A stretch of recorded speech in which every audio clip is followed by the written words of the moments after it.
Bonjour à tous, c'est Séverine, bienvenue sur Happy Aspie Talk. J'espère que vous allez bien.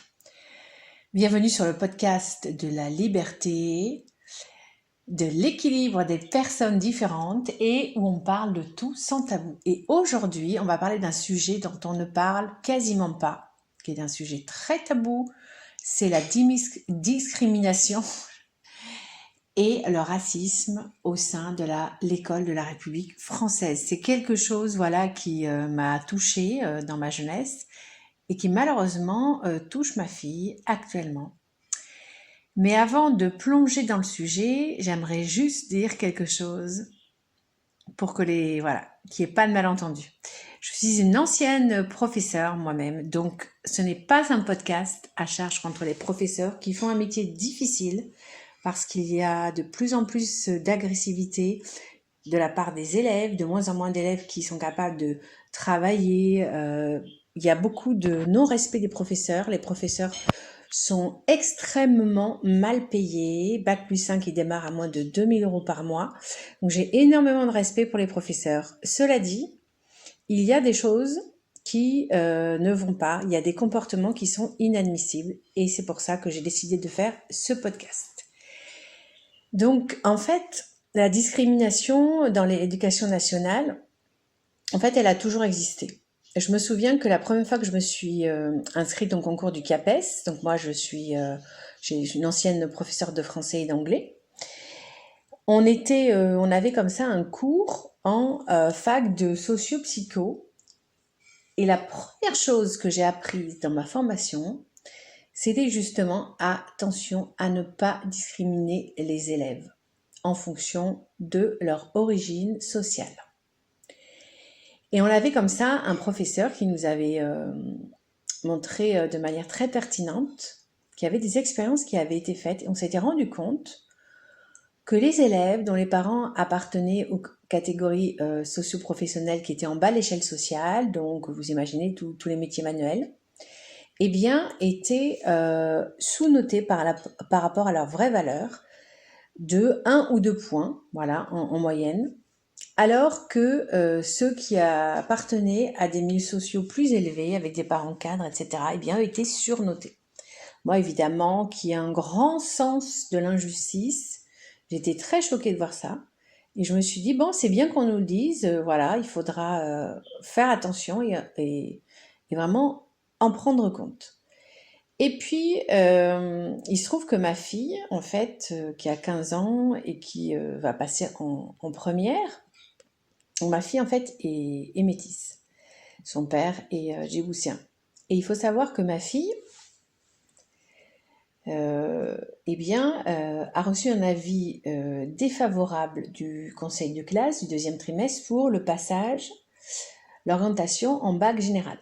Elle a à peu près 11 et quelques de moyenne, ce qui n'est pas extraordinaire, mais ce qui est tout à fait recevable. J'ai été enseignante, je peux vous dire qu'il y en a qui ont moins et qui passent en section bac général. Et là, on lui a émis un avis défavorable. Alors que, elle a une amie qui, elle, n'est pas du tout métissée, 100% blanche, qui a à quelques dixièmes près exactement la même moyenne, et elle a obtenu très facilement un avis favorable pour passer un bac général.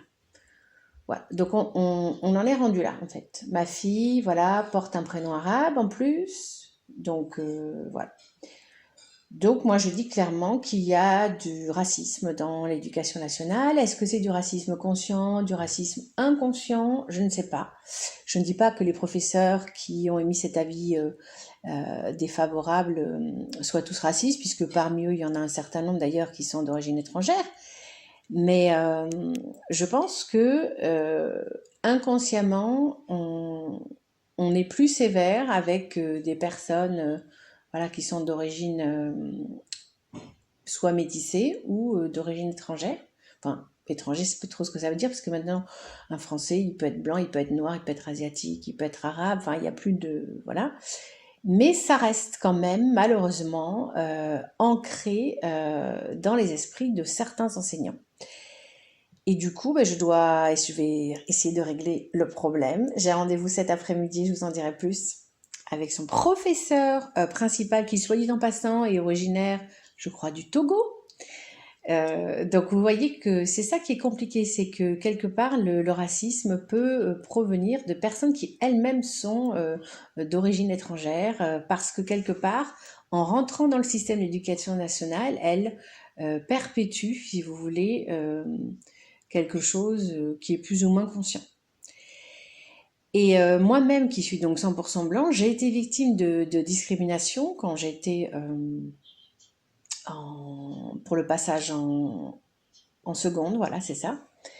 En fait, moi, j'ai été victime de discrimination, donc pas à cause de mon milieu social, puisque j'avais un milieu social plutôt bourgeois, ni à cause de la couleur de ma peau, ni à cause de mon prénom, mais parce que j'étais un petit peu à côté de la plaque, en bonne autiste que j'étais différente.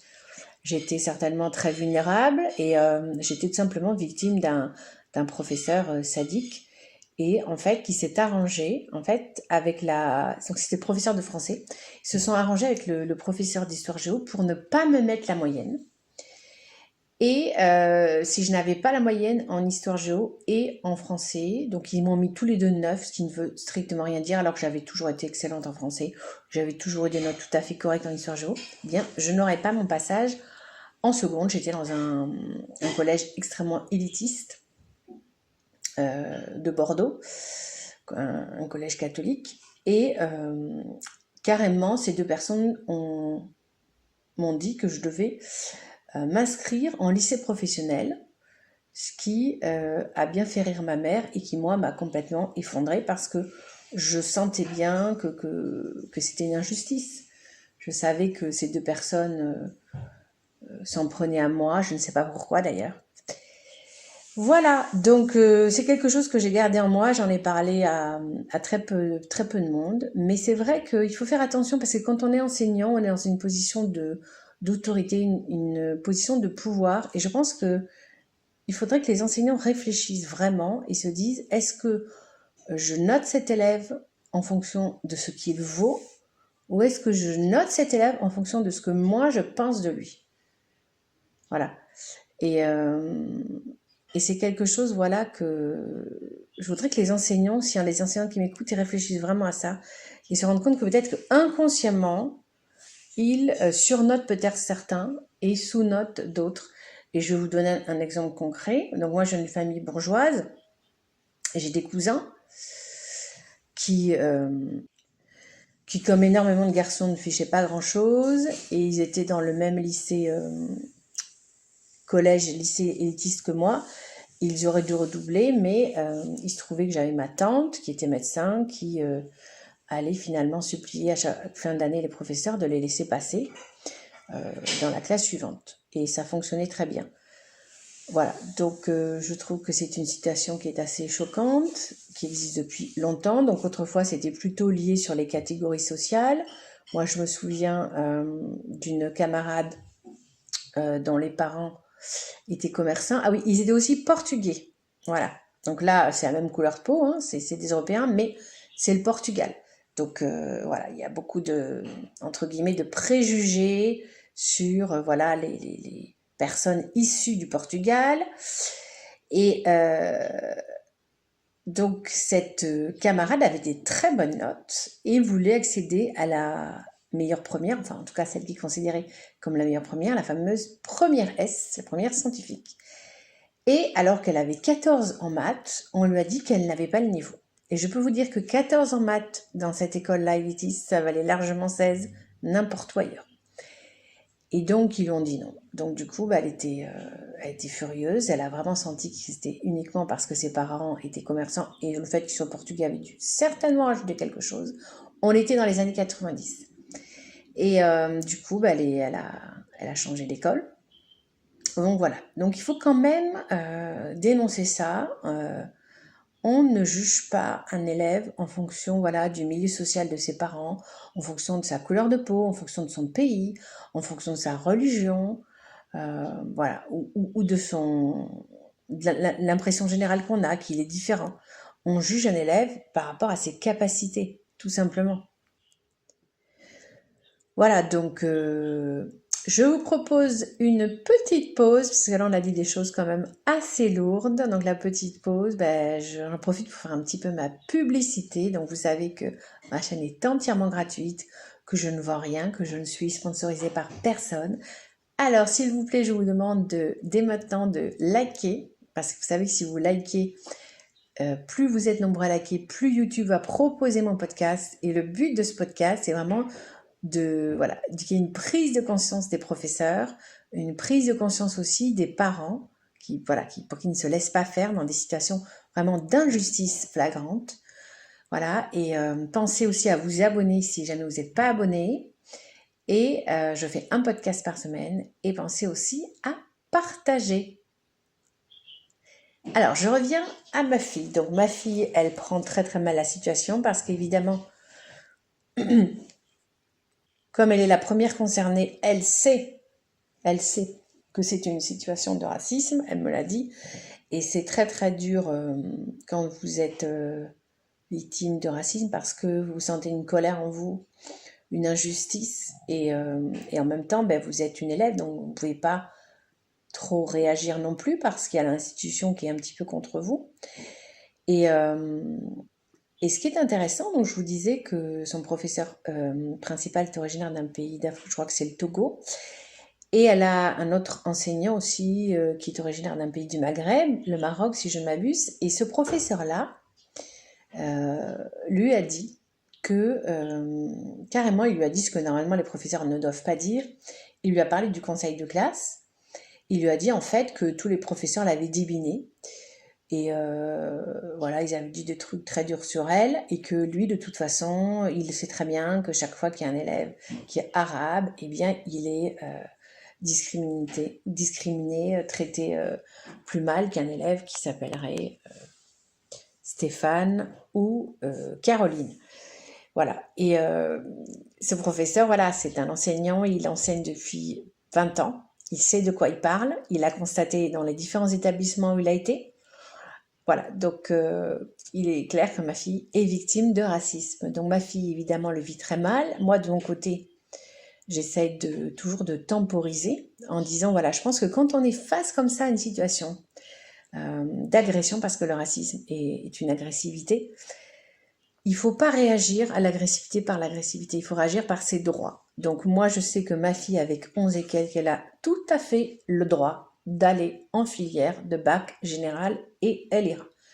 Et j'essaye de simplement dire à ma fille que voilà, il ne faut pas qu'elle rentre dans la position où on est la victime et du coup on se sent affaibli ou amoindri en fait. Mais c'est vrai que c'est difficile parce qu'elle a 15 ans, donc elle est vraiment révoltée et c'est dur après aussi de continuer à travailler. Il reste quand même, le 3e trimestre n'est pas terminé, il lui reste quand même un bon mois d'école. Il va falloir qu'elle se motive face à finalement un ensemble de profs qui ont considéré que parce qu'elle avait un prénom arabe, elle n'avait pas les capacités pour aller en bac général, alors que d'autres camarades qui n'ont pas de prénom arabe, qui ont des prénoms plus, on va dire, entre guillemets, latins, eh bien avec la même moyenne, eux obtiennent sans problème justement d'aller en bac G. Donc voilà, en bac général. Donc c'est quelque chose qui n'est pas facile. Et moi, je vais pas me laisser faire. Voilà, donc je voulais dire que vous, n'hésitez pas, si vous êtes comme ça, vous avez des enfants qui ont voilà, des origines étrangères, qui sont métisses, ou qui sont peut-être français, mais voilà, qui sont noirs, ou qui sont asiatiques, ou vous voyez ce que je veux dire. N'hésitez pas à, si vous sentez vraiment qu'il y a comme ça une discrimination, un racisme, n'hésitez pas à le dire parce que je pense que si vous sortez la carte discrimination raciale, racisme, là je pense que l'éducation nationale, elle n'a pas le droit de faire ça. Et je pense que là, voilà, ils vont reculer et vous obtiendrez voilà, victoire. Et n'hésitez pas aussi à comparer aussi les notes qu'ont les petits camarades blancs et ou d'un milieu social voilà, plus élevé. C'est vrai que pour nous, on habite en HLM, donc voilà, peut-être que si on était des avocats ou des médecins. Là, du coup, l'origine, entre guillemets, ethnique compterait moins, parce que en fait, c'est un ensemble de choses. Voilà, ce que je voulais dire, c'est que il y a à la fois l'origine ethnique, le niveau social, et puis évidemment, la particularité neurologique, c'est votre enfant a un TDAH ou un TSA. Alors, je voulais dire aussi que ma fille, en fait, n'a pas besoin d'AVS, donc du coup, n'a pas voulu, comme elle est dans un nouveau lycée, qu'on parle de son TDAH.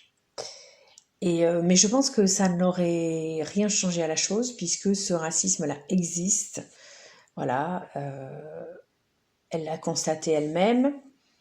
Elle avait déjà eu affaire à une enseignante aussi qui était raciste, je crois qu'elle était en CP. Donc là, c'était particulier comme racisme, parce que ma fille était une des meilleures élèves de la classe. Et en fait, cette enseignante, elle avait mis en place ce qu'elle appelait des délégués. Donc les délégués, en fait, c'était un petit peu des suppléants, alors qu'ils étaient en CP. Suppléants de l'institutrice. Donc ils étaient là, en fait, pour aider l'institutrice à aider les camarades. Et donc, comme ma fille était vraiment très bonne élève, certainement précoce puisqu'elle avait un an d'avance, eh bien, elle était chargée, ma fille nous racontait, elle allait aider les camarades quand ils ne comprenaient pas, elle allait leur expliquer comment on faisait tel dessin, telle règle de grammaire, etc. Et elle n'avait aucun remerciement, aucune gratification de la part de cette enseignante, qui était très contente de l'employer à faire quelque chose que ma fille d'ailleurs n'avait pas à faire, parce que je ne pense pas que ça soit aux élèves de CP, d'autres élèves de CP en difficulté. Et donc normalement les élèves étaient délégués pour je crois 1 ou 2 mois, puis ça devait changer. Et puis en fait ma fille elle a été déléguée quasiment tout le temps parce qu'elle était super efficace. Et c'est vrai que les enfants qui ont des difficultés, ils apprennent beaucoup mieux, on s'est rendu compte, de la part d'autres enfants que de la part d'enseignants. C'est tout étonnant, mais c'est comme ça. Et cette enseignante, elle était en plus, c'était une sorte de racisme, voilà, qui ne se disait pas. Et donc, moi, je me suis dit, au moins, on va avoir un super bulletin, on va marquer, que ma fille est une élève extrêmement impliquée, qui aide beaucoup ses camarades, une très bonne élève attentive, qui travaille bien, etc. Rien. En fait, on avait la note, on n'avait aucun commentaire. Et vous vous rendez compte comme ça peut être destructeur pour un élève, parce que pour un élève, ce qui compte, c'est pas la note, surtout en CP, surtout dans la petite classe, c'est l'appréciation de son enseignant. L'enseignant est tout pour l'élève. Et si l'enseignant ne met pas qu'il est content de l'élève, que l'élève a fait un bon travail, même si l'élève il a 10 sur 10, lui il ne le ressent pas comme ça. Et c'est comme ça que ma fille, pendant des années, ne se voyait pas comme une bonne élève en fait, parce qu'elle n'avait pas eu cette reconnaissance de cette enseignante. Voilà. Voilà, donc ce podcast est terminé. N'hésitez pas à me partager vos réflexions, les actions que vous avez entreprises, si vous avez constaté vous aussi la discrimination de vos enfants. Il y a énormément de discrimination due aussi évidemment au fait qu'on a un enfant de TDAH ou TSA. Donc ne vous laissez pas faire, voilà, vous avez des droits. On peut tout à fait aller en bac général avec 11 de moyenne générale. Je peux vous dire qu'il y en a même qui vont avec moins. Et je n'ai rien contre les bacs techno. Ça amène à des tas de métiers intéressants, mais ce n'est pas du tout ce que veut faire ma fille. Ma fille veut faire du droit, donc pour faire du droit, il faut aller en bac général. Voilà, il n'y a pas de filières qui sont meilleures que d'autres.